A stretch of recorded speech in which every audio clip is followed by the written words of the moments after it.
Gadhinglaj United football association आणि रावसाहेब कित्तूरकर विश्वस्त मंडळाच्या वतीनं मोफत फुटबॉल प्रशिक्षण दिलं जाणार आहे। MR हायस्कूलच्या मैदानावर रविवारी 19 एप्रिलपासून 15 दिवसांचं हे शिबिर होईल। 8 ते 16 वर्षाखालील खेळाडूंसाठी हे शिबिर मोफत आहे।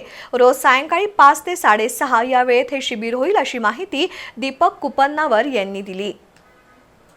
गडिंग्लज युनायटेड फुटबॉल असोसिएशन आणि रावसाहेब कित्तूरकर विश्वस्त मंडळातर्फे दरवर्षी मोफत फुटबॉल प्रशिक्षण शिबिराचं आयोजन केलं जातं। या शिबिरात खेळाडूंसाठी विविध व्याख्यानंही होणार आहेत। प्रशिक्षण शिबिराचं यंदाचं हे 27वं वर्ष आहे।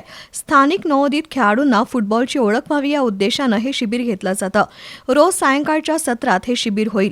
शिबिरात अखिल भारतीय फुटबॉल महासंघाचे डी लायन्स धारक 5 प्रशिक्षक मार्गदर्शन करणार आहेत।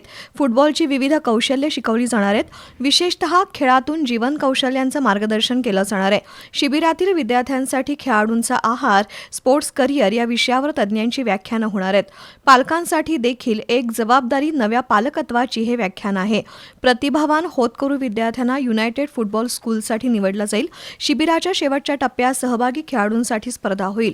उत्कृष्ट शिबिरार्थींना क्रीडा साहित्य देऊन गौरवण्यात येणार आहे। तरी या शिबिरात विद्यार्थ्यांनी सहभागी व्हावं असं आवाहन युनायटेडचे अध्यक्ष सुरेश कोळकी, उपाध्यक्ष सतीश पाटील आणि कित्तूरकर विश्वस्त मंडळाचे अध्यक्ष संतोष कित्तूरकर यांनी केलंय। सागर पोवार, सूरज कोंडुस्कर हे शिबिराचं आयोजन करत आहेत।